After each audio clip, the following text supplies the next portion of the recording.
I'm Steve Pope. I'm an alcoholic. Obviously, y'all got a shortage of speakers in Southern Pines.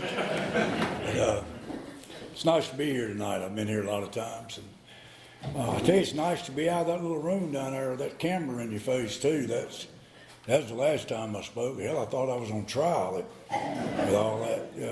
And y'all were so solemn back then. But so that was a solemn time. That was a rough time, Claire, going through COVID. I had it 2 years ago and stayed in the hospital about a week. And I had a bad memory before I got it, and now I can't remember having it.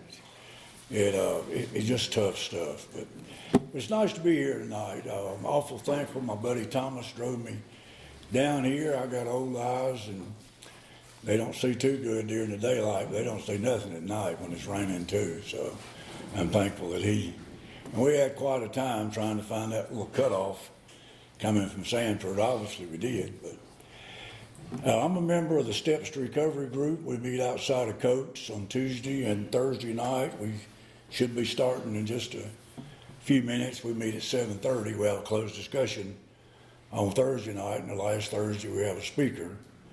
And on Tuesday nights we study a step or a tradition, and at the same time we have a beginners meeting. It's ironic, my wife is chairing the meeting tonight. And she just came back from Alabama after 8 days, and she got home about 11:30 last night. And that don't mean nothing to some of y'all. Of course, the mowers know what it means. She's been in a wheelchair for 3 years, and she went to New York City 3 weeks ago. And her and a friend of ours walked all over that place, and she came home and slept 2 days. But we didn't ever think she was going to walk again. So the idea of all this going and stuff, I ain't crazy about it, but I'm crazy she's able to. I told her last night coming home, I said, now that your world tour is over, I'd like to make a reservation or make an appointment with you.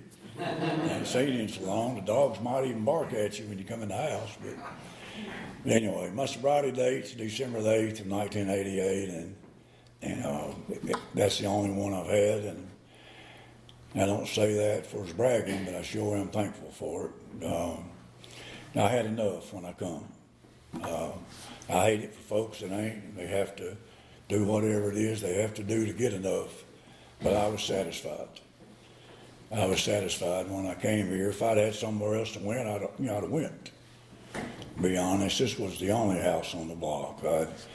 I'd been all over this country, never been up north, and them people talk funny, and I can't understand them, and so I never went up there. But everywhere from the East Coast to the West Coast to Miami to wherever I've been there trying to find a way to fix me. I didn't try to find a way to quit drinking. I tried to find a way to keep things from happening when I drink, and try to find a way to keep me getting married every other year, or nut house, or penitentiary, or whatever, and I ain't found it until I come to y'all. And it's funny, we're probably the worst bunch of people in the world to get together and help each other. I mean, if you're a bystander and stood around listening to one of our meetings, my God, you'd be scared to walk in the room. We tell some of the most horrible stories in the world, and then everybody laughs like hell at it. And but then we have some way to where we take all of our horrible experiences and form a way to help each other. It's kind of weird. About everything about AA is kind of weird. Maybe that's why it works for us, because if we're honest, most of us are kind of weird. So. But anyway, I was raised in Alabama, a little small town out in the country. My grandparents, they came and took me when I was about 6 weeks old. My real mama was a bad alcoholic. My daddy was, and at about 6 weeks, my granddaddy just come and took me. He didn't adopt me. He just told my mama that was his daughter. Told her she didn't have enough sense to raise a dog, and he just put me in the truck and took me home. That's what they tell me. Now, I had 2 other sisters, and somehow my daddy was in the service, and he got them and took off to Germany. But I was raised by my grandparents, the only folks I ever known, and I had 3 uncles that were my role models, and they were maybe the worst alcoholics I've ever known.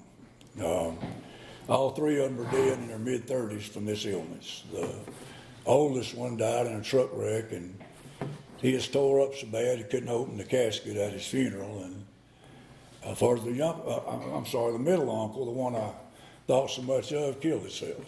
Mama had him at the house, and she knows all about detoxing people and whiskey and things, and she was trying to sober him up, and he found one of Daddy's old guns and killed himself. And my youngest uncle, the one that tried to make me do right, he just drank himself to death, 33 years old, and all of them had 4 or 5 youngins apiece. And everywhere we lived, everybody lived. It was kind of an old clannish southern thing that wherever my grandparents lived, everybody else did. And it was just a mess every night. They'd come home drunk and be fighting. One night they're out in the front yard fighting with chainsaws. I mean, just crazy stuff. And that was, of course, that don't make me an alcoholic, but it made it exciting. I'd say that. And we were like, the entertainment for the community. And the police was out there.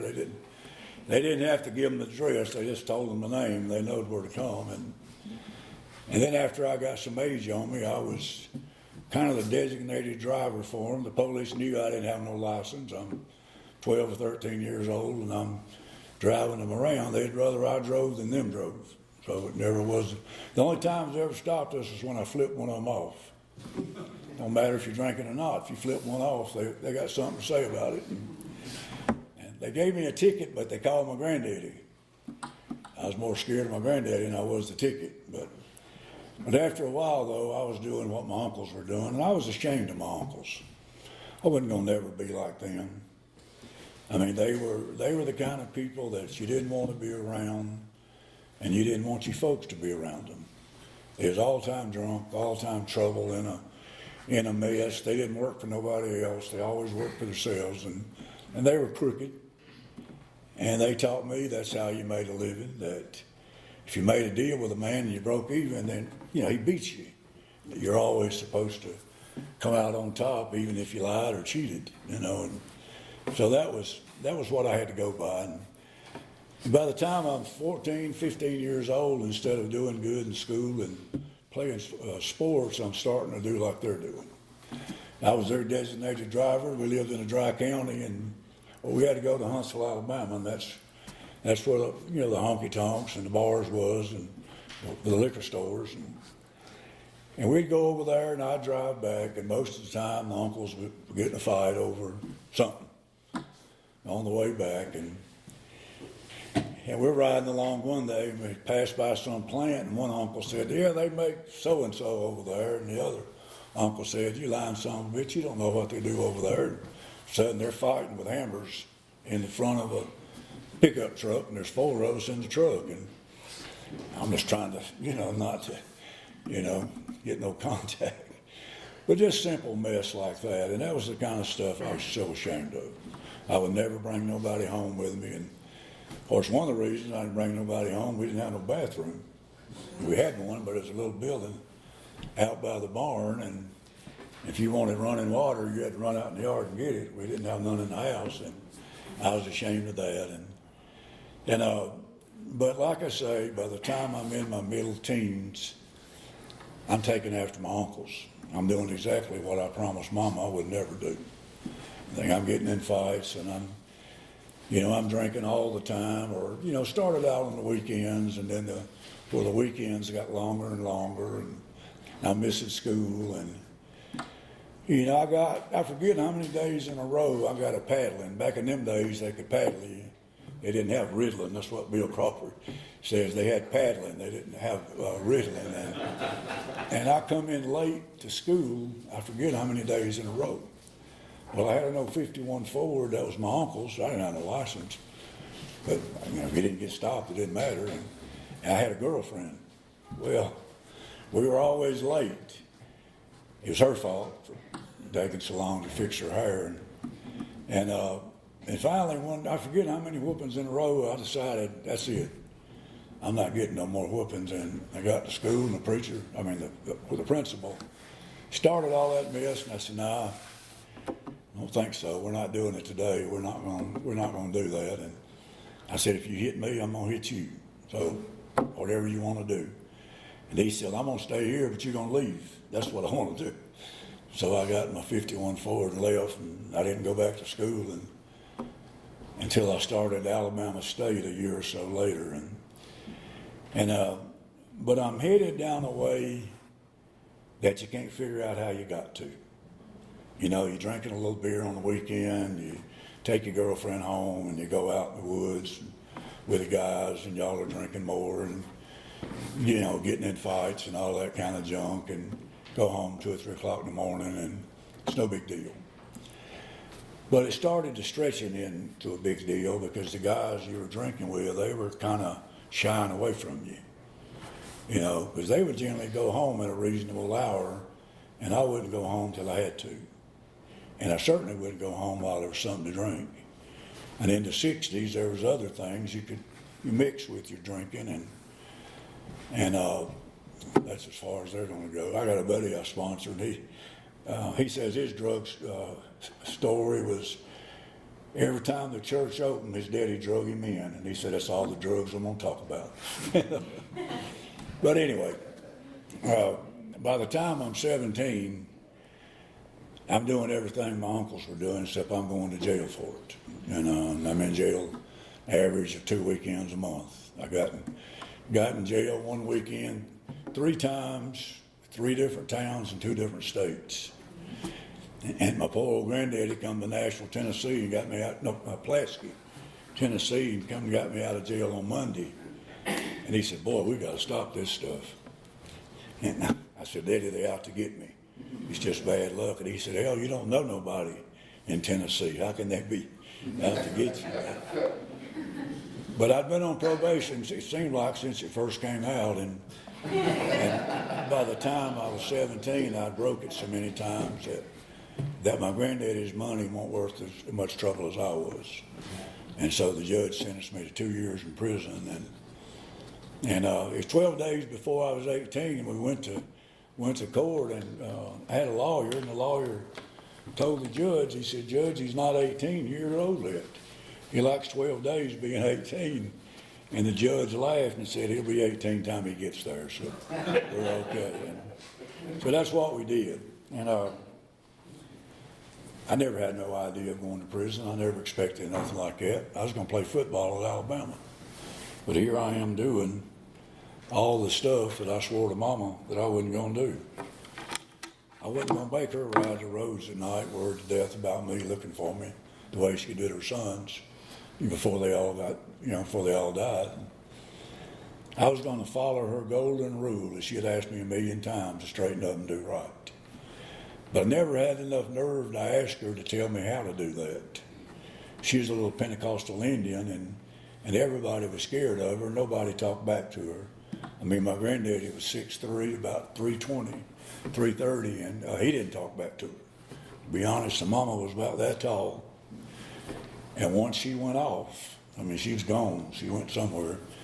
But she was so affected from our illness. Like I say, she lost 3 sons, and she lost a daughter directly from this. And then she saw a grandson that they had high hopes for, you know, with the sports and the school. And then she's coming to see me in jail. She's just short. She's standing on her tiptoes to look through that old thick glass they have in the jail. I said, boy, when are you going to straighten up? You know, and I'm, you know, even inside that jail, I'm scared of her. I still ain't smarting off. But I got ready to go to prison, and Mama come down there on Sunday, and she said, I can get a good night's sleep now. Well, I said, I'm glad to know it's going to help you to sleep, me being in prison. She said, I won't worry about you every minute. And, you know, we arrogantly think that we don't hurt nobody but ourselves. And in honesty, anybody crazy enough to get close to us, we hurt them. And we probably hurt them the most. And so I went to prison, I think July of '69, and I came up with what I believe was a wonderful plan. I spent 20 months there, and I meant when I got out of there that I was going to do everything I was supposed to do. I used to volunteer to peel potatoes out behind the kitchen, and in the far off you could see the lights of Montgomery, Alabama. That's where my wife was at that time, as a matter of fact. I didn't know it, and I would sit there and I'd think, Lord, don't let the world come to the end before I get out of this place. But I'd peel them potatoes because you could be outside in the fresh air. And I wasn't going to drink maybe a little beer. I wasn't going to take the kind of drugs I'd been taking, maybe smoke a joint, eat a couple of Valiums, just something to chill out with, you know. And but when I got out of there, and you know, I meant that. I got a GED while I was in prison, picked up a welding certificate, learned how to weld a little bit. I didn't intend to be a welder. I was going to be a hoodlum, and I thought that might come into play with that. And when I got out of prison, I got out on October of the 18th, I believe, which is my wife's birthday. It's funny how she tracks along with me.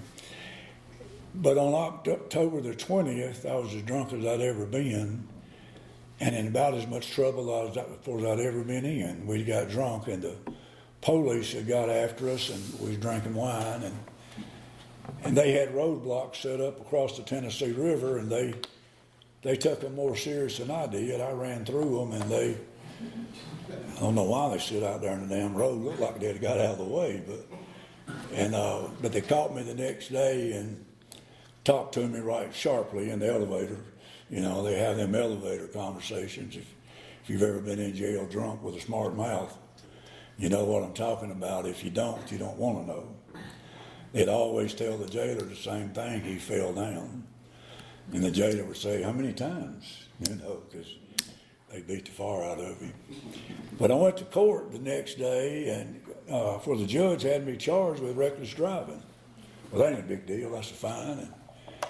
And just as he was fixing to hit that gavel, the police chief spoke up and said, Judge, wait a minute. There's a little more to this. And 6 or 7 cops come hobbling in on crutchers, and the legs broke and the arms broke. And the judge said, Mr. Pope, did you do this? I said, it don't seem likely, does it, that I could do all that. And thank God they couldn't prove that I did do it. So I got 30 days in jail and got a $300 fine. And they made me trustee in jail. You know, we followed up the steps. And while I was in there, I met my first wife. It wasn't no jailhouse wife. It was a real woman. And she came in to visit her brother, and we had our first date in my cell. And somehow or another, she was crazy enough. We got married when I got out of jail, and stayed married for 1 year and 7 days. Didn't go well. She had an idea of what a husband was. She had an idea that it was like her daddy. They went to work every day and come home on Friday and give his paycheck to his wife, and they went to Winn-Dixie and bought groceries and buy a 6-pack of Miller in the bottle. And on Monday, have 3 or 4 of them left. Well, that's what she was expecting to get, and she got me. And that, you know, my experience with being married was like my uncles were. They come home when they had to. And if they could, they went home with somebody's wife, but it wasn't normally theirs. And that was kind of how I looked at it. And I'd go somewhere to gamble, and I wouldn't come back for a couple of weeks. And so that didn't last too long, and she kept on harping about it, and her mama especially harped about it. She did not like me, and she thought I drank too much, and I cared more about my dog than I did my wife. And I said if he could cook, it'd be a toss-up, but she didn't think that was funny. So I met my second wife. She was a red-headed Polish girl from California. I met her in Huntsville, Alabama, and we ran off, and we got one of them divorces. She put an ad in the paper that I was lost in California, and I thought, hell, I ain't lost. I'm hiding from your mama. But we got divorced and got married to that other lady, and we stayed married for 1 year and 8 days. So I got some progress working in this, and she was maybe the craziest woman I've ever known. And if any of y'all are Polish, I'm sorry, it's not personal. She liked to fight as much as any man I had ever been around. And we'd get to drinking, and she'd start a fight. And so one night we got in a fight, and she broke my left arm, and I broke her right arm, and we drove ourselves to the hospital. I'm steering, she's changing gears. And we got to the hospital, they doctored us up and gave us some happy medicine, and hell, we went back home and finished finish the party. It was kind of hard to eat meat, you know. We ate a lot of soup for 2 or 3 weeks. We got them cast off. But, you know, to take the humor out of this, like I said, I've been married 5 times, and I could talk from now in the morning, and it would be the same old silly mess of how the self-centeredness in you just takes people's lives over. They start out a certain way, and it don't last very long, because alcohol is always going to take precedent, and the self-centeredness of an alcoholic is always going to come out on top. And whether it was the 3rd wife or the 4th wife, and thank God Susan, she's hung in there. But we've been married 37 years, and 3 of them drunk and 34 of them sober. But I just did like my uncles. I went all over the country. Me and my 3rd wife, she was a dancer, and we met in Orlando, Florida, and it got to the place to where she couldn't dance and I couldn't weld. And we'd just go around, and she'd go in bars and pick men up and bring them outside, and I'd rob them. And that's how we lived for a good while. We either stayed in the Holiday Inn or stayed in the Cockroach Inn. Actually, I found her on Facebook 2 years ago. I've been trying to find her as long as I've been sober to try to make amends to her. And she made it very clear there wasn't nothing I could ever have to say that she wanted to hear. And I thought, but if she could only, and then it dawned on me, you know, if God wanted me to do more, he'd put more in front of me, so I stopped. And for the 2nd wife, I've never been able to find her. I've got kind of a bad feeling that maybe she ain't around no more. I hope that's not true. The 4th wife, I found her. We remained after I made amends to her. She lives in the same hometown that I was raised in. That's where she stayed after we divorced. And she went over to my grandmama's one day, and she said, "Reckon what was wrong with me? How come I couldn't get sober while he was with me?" And part of my amends was to try to make her understand it had nothing to do with her. It wouldn't have mattered who I was with. Things would have been the same. Now, we stayed in contact. She lost her husband a couple of years ago. She went to work, and she had an ill feeling, and she came home, and he was in the bed dead.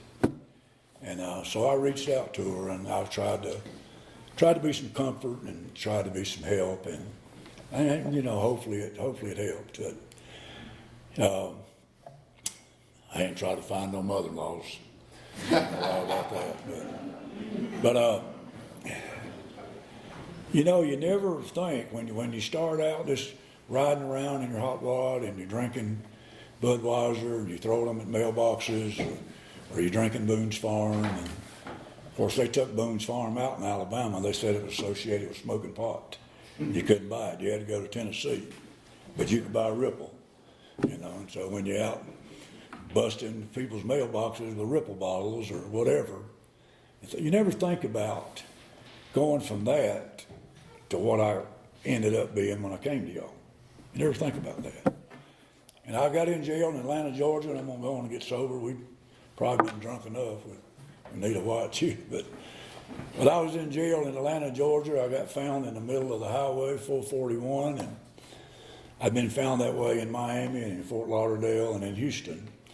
I'd passed out in the middle of the highway, and my butt was in the seat of my old truck, and my head was in that pile of puke in the highway. And they didn't take me to the hospital, they took me to jail. And for the first time in my life, I got 3 brothers in Alabama, and one of them, he's gone now. But one of them, we've been in some wars together. And I don't care what was going on, I never looked back, because I know my brother was behind me. Didn't matter if it was guns or knives or whatever it was, he was there. Well, I called him, and he wouldn't take my call. And I would have bet money he would have walked to Atlanta to come get me out of jail. And he wouldn't take my call, my other brothers wouldn't. I had enough cousins in Alabama to start an AA convention. None of them would take my call. They wanted me somewhere, but they didn't want me back in Alabama. And I had some family up here. My real daddy, he settled down up here with my 2 sisters, and I called them. I've seen him twice in 37 years, 32 years at that time. And I said, if you don't send me the money to get me out of jail, I ain't gonna never speak to you again. Well, he didn't have much to lose in that deal. And he went and talked to an alcohol drug counselor. Because there were some rumors that I might have a little problem. They just knew about me. They didn't know me. And so he suggested that for leave me in jail 5 days. You know, don't you love it how other people suggest what's good for you? I'm thinking, you come stay in jail with me and let's see how it works out. But anyway, after 5 days, he sent me the money, and I came up here on Super Bowl Sunday of 1983. And he met me there in Benson and took me out to his little place, about 2 miles from where I live now. And he said if I would just stay away from them people, I reckon them people was y'all he was talking about. If I stay away from them people, I'd be all right. And he was going to help me and sober me up and get me straightened out, and I'd be okay. And that was on a Sunday, and on Tuesday, my sister, my oldest sister that I didn't know much about, she lived in Garner. And she came down and said, I want you to go back home with me, and I'm going to take you to a doctor and get you something for your nerves. Well, that was music to my ears because my nerves needed something. I ain't had nothing to drink since that Sunday when I got out of jail on Saturday night, and I had something to drink in Atlanta. And from Sunday to Tuesday, I hadn't had nothing. And she took me up to her house, and her husband was a bad alcoholic. He was a real inspiration for me and my wife both coming into AA because he got sober 2.5 years before we did. But anyway, she was telling me about how she was going out to dinner with a couple of friends of hers that I want to go. And I said, no, I don't think I want nothing to eat. I'm thinking about that, about that medicine she's going to give me. And she said, well, we're going to go to Bow Ties after dinner. And I said, what's Bow Ties? And she said it was like a disco bar. And I said, well, I like to dance. I'll go. I'm thinking of the bar. I ain't studying no dancing. I was so nervous I ain't going to say what I could do. But she was a Southern girl, and she wanted me to drive, and I got in her little car, and I'm driving. We went and picked up her first friend. It was raining, and this woman got in the car, and she was kind of chunky, and she went to running her mouth, cussing. I thought, damn, this is a red-headed bulldog that cusses. Said, ain't enough whiskey in North Carolina to make this night work. So we went on and picked up her other friend, and she opened the back door of the car, and the overhead light come on. I looked up in the mirror, and I thought, God, that's the prettiest woman I ever seen. And I winked at her.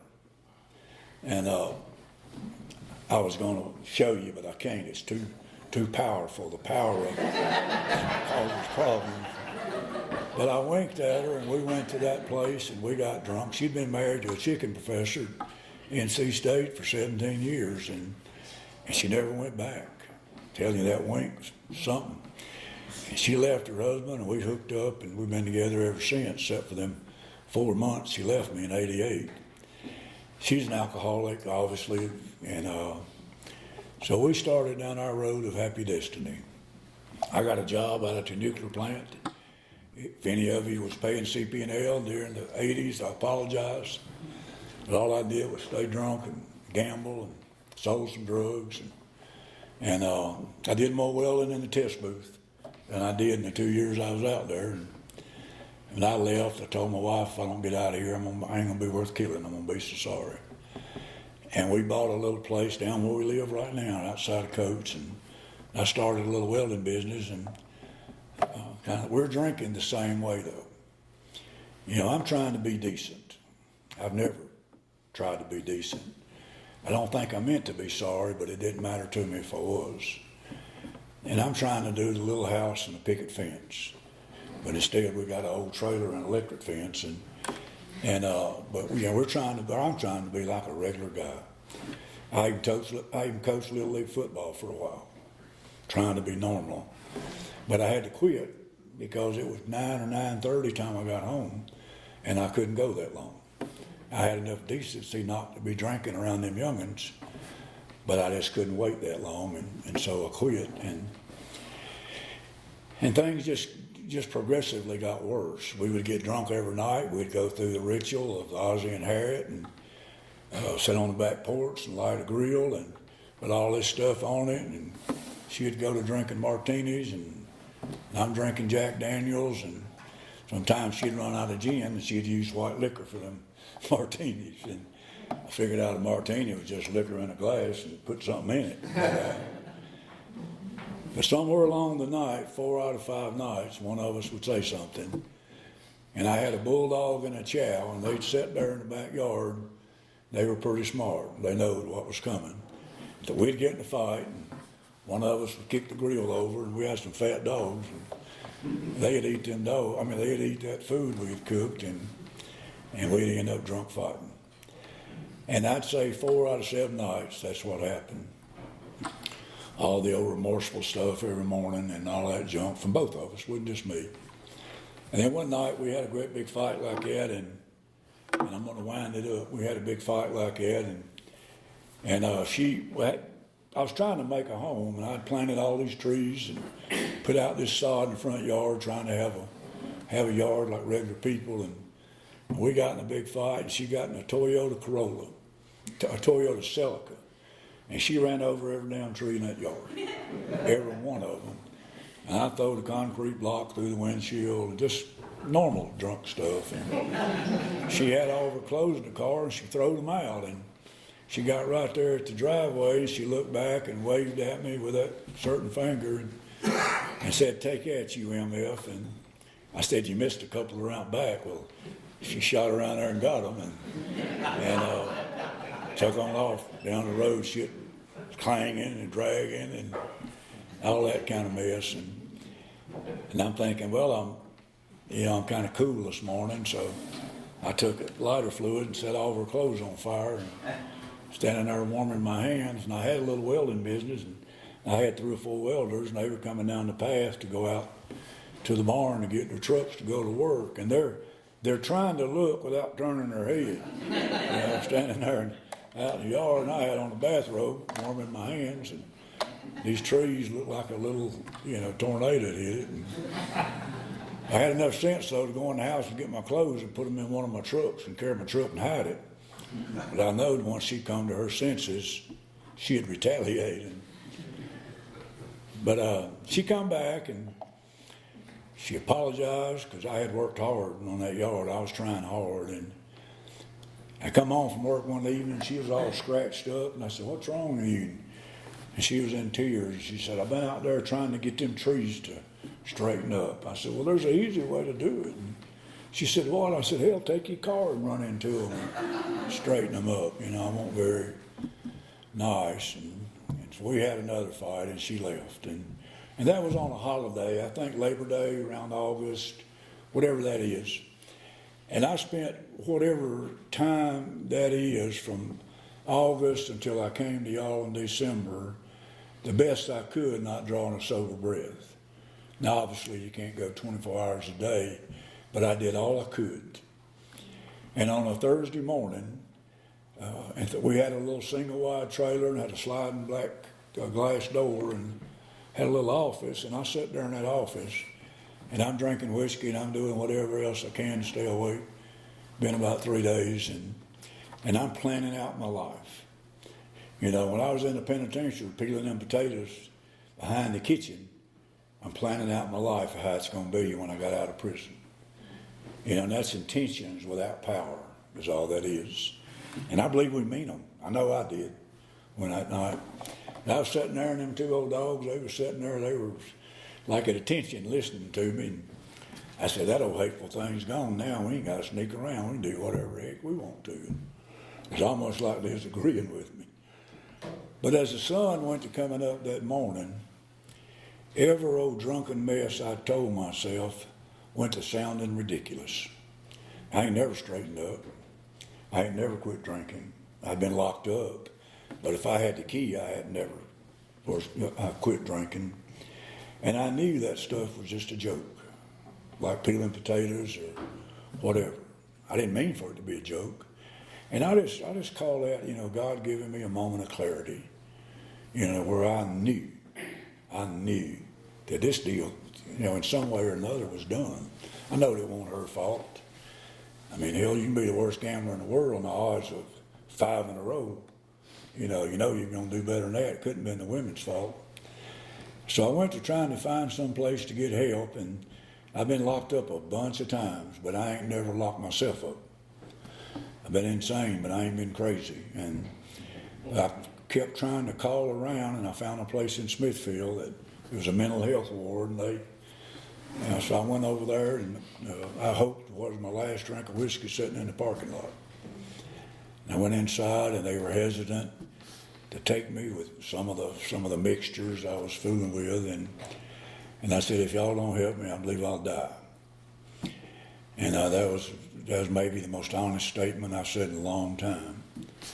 And so they took me. That was on a Thursday night. My sponsor always told me to call that my sobriety date. So it's one thing I believe in, doing what a sponsor says. And so we got started, and they're detoxing me, and I'm in that nut ward, and you can smoke a cigarette every 2 hours. And on Saturday, I'm thinking I've jumped the gun.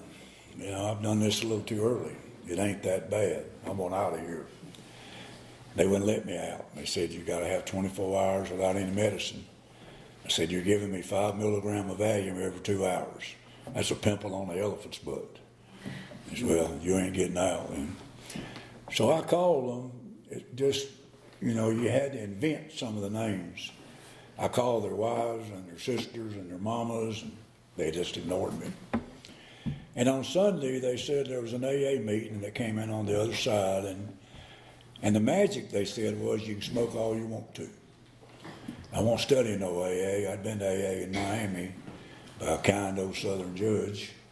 Thought I should go 6 times. Well, I did. And I smoked a joint every time walking in the door and blowed it out. And thought y'all was too stupid to smell what pot smell like. But I didn't have much respect for AA, but I knowed I wanted to smoke. And so I went in there, and I sat on the fireplace hearth. And somewhere along in there, I believe the next miracle in my life happened.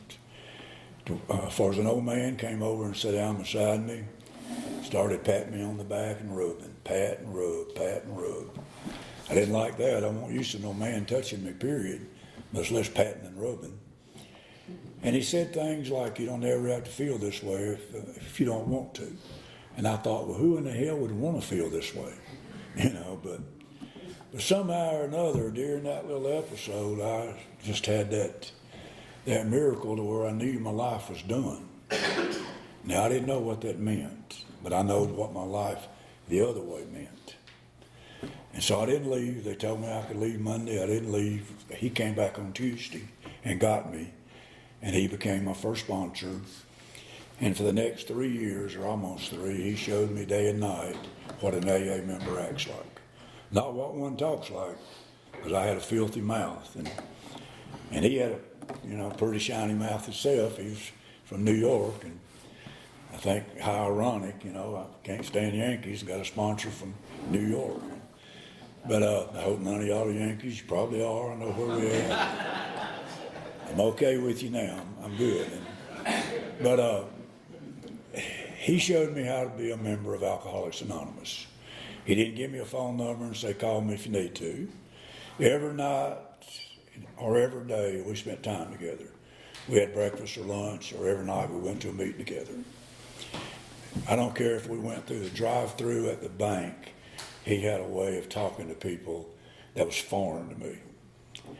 And he taught me how to treat a person at the IGA checkout.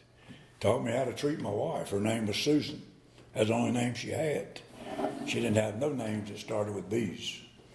All my wives have been named B's. And that you don't talk to your wife that way. You don't talk to any woman that way.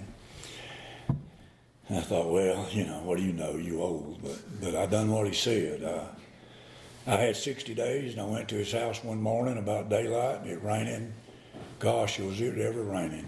And I had a big ton truck with a welder on the back of it. And I used to kill hogs every year, and I'd give part of them away, and I'd always take him something over there. He was a heart patient.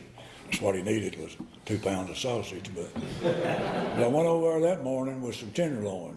Usually if I was in trouble, I'd take the good stuff, and I took him some tenderloin, and I beeped on the horn 2 or 3 times, and nobody come to the door. Well, I hit the horn like a drunk would hit it, and In a minute, he come to the door and opened the door and waved me in, and I waved him out there. He had his robe on. He was fat.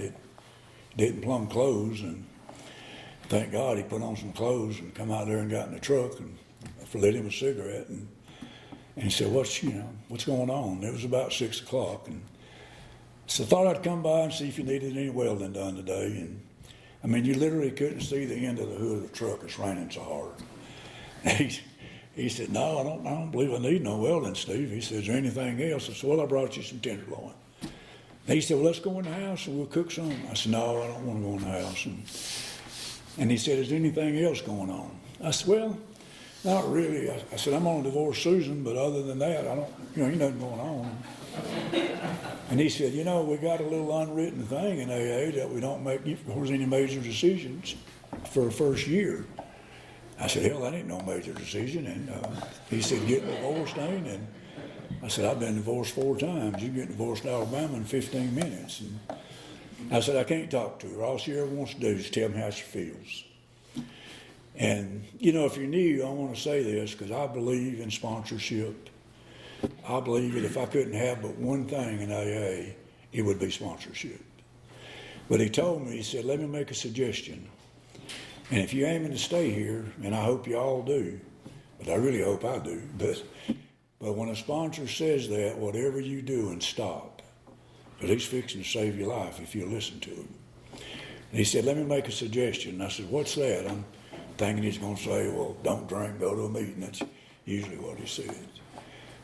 But he said, wouldn't you hate to know this didn't work because you didn't give it 100%? I ain't never give nothing 100% except drinking and shooting dope. And he told me, he said, what have you got to lose? So you can always get another wife. You're pretty good at that. He said, but wouldn't you hate to know you'd miss this from not giving it your best shot? And that was in March of '89. And like I said, we've been married as long as we've been sober. But it's been that way for me in everything that I've encountered in AA.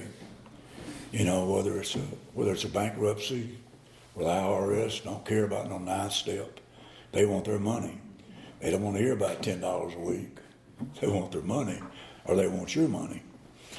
And we went through that, got past it and all, and then we went to having some serious trouble in our marriage, because all we knew was drunk. That was all the history we had, was drunk history. And we were having terrible problems, and so we went to see them every Wednesday night. They were both professional counselors, but you didn't know it, other than at their office. And for his wife became my wife's sponsor, and he was mine. And on Wednesday night, we'd go to their house, and we'd have marriage counseling. And the only way I would take it was if I could pay them. But I know that I wouldn't pay it no mind if I didn't pay for it. And we went every Wednesday night for a year, and they fixed it to where that was our fight night. We couldn't have no fights at home. We had to wait till Wednesday. Susan would start to fuss at me. I said, wait till Wednesday. And then she'd go every Monday night. She went to meeting with my sponsor over in Smithfield. I started going to a prison, and she'd go with him. Well, if you want to know fear, then act like a butthole all weekend, and you let your wife go to a meeting with your sponsor. Because self-centeredness, all they're talking about is what a butthole you was. But we done what they said, and then we had another period at around 4 years, and it didn't look good for us. It looked shaky. And I think it was New Year's Eve night of 1993 or long in there. I think my wife said, instead of let's doing that mess to where we make, all these promises on New Year's Eve and we don't keep them to breakfast, let's try something different. I thought, Lord, she's going to tell me how she feels about something. But she said, let's get on our knees here at the couch and let's pray the 3rd step prayer in our marriage. Well, we didn't pray together a lot, and so I was a little, uncomfortable doing that, but I done what she said, and we did. We did, and we've done it every night since then, 30 years or whatever we've been, The only thing that's changed is midnight. And if Alabama ain't playing football that night, I don't make midnight. Maybe 10 or 10:30. as late as I make it, but we do the same thing. Then we take the third step in our marriage, and then we ask God to be at the top of the triangle and to let everything we do go through Him. It's worked fairly well. Some of y'all know, and I don't have time to get into all that, she went through a horrible, this past 4 years with cancer and all this mess, and she come walking off that airport last night, or down that little hall there at the airport, and I was like a youngin' at Christmas, like a youngin' seeing their mama when you've been in school, and we've become very close through that, very close. I learned how to do things that I didn't think a man ought to know how to do. I know how to wash clothes and wash dishes and cook and all that stuff, but I know how to do it now, and I do it. I had cleaning people to come yesterday. I wanted the house to smell like them when she came home, rather than me and them two bulldogs. We've been sleeping in the bed every night while she was gone, and so the cleaning folks came, but I washed the clothes. I had all the bed clothes folded and laid out on the bed, and they wouldn't let the dogs back in the bedroom. Old boy dog, he didn't like that. But anyway, kind of wrap this up, and I've flopped around some. It don't matter, it's my story. So what I have found here is a way of life that, being a hustler, that always tried to make money at whatever I did, that I don't know what this would cost. I don't know how you'd pay for it. I had a buddy, Wade Johnson. He died 12 years ago. He's 55 years sober. He got sober. Tom got sober in March, and Wade got sober in September before that. And he used to say, every time I give AA $1, it gives me back $1.25. I can't never catch up. I'm always behind with what I owe. And that's what I try to do. I've been involved in prison my whole sobriety. I actually spoke at a prison last night. The speaker got COVID, and so they were stuck with me. And I have a life that people like me, I ain't gonna say we don't deserve it, because God wouldn't give it to us if we didn't, but I never believed it was possible. I'll tell you that. I got a woman that thinks I'm a good guy. I got sisters that thinks I'm a good brother. I got a brother that's crippled, and every morning I go get him and we go to the gym. That's all he can do to walk in there, but he goes. And then we go eat breakfast, and I don't put nothing before that. We do that every morning. And that ain't what I come here with, but that's the kind of stuff y'all give me. And I didn't even ask you for it. I didn't ask y'all to be a good guy. All I wanted to stay out of nut houses and penitentiaries. I didn't ask to have a heart. And I had one, but it was same color as whatever that is. And y'all have given me decency and respect and honor. You can't buy that. You can't. And I'm sorry about the name part. I know the face, but thanks for calling me though.